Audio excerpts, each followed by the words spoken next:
আমি শুধু টাকার কথা বলবো। আপনি বলেন কিছু টাকা মানুষ ইতেন পান, সেই টাকা দল দুবদ্ধ করলে বলেও সে টাকা দেয় না। যে টাকা আপনি মানুষকে দেন ঢাল হিসাবে, সে টাকা তো পাওয়াই যায় না।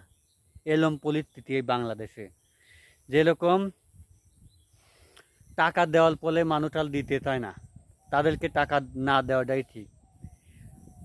টাকার রীতিনীতি খেলা কবে শেষ হবে তা হয়তো আমরা জানি না।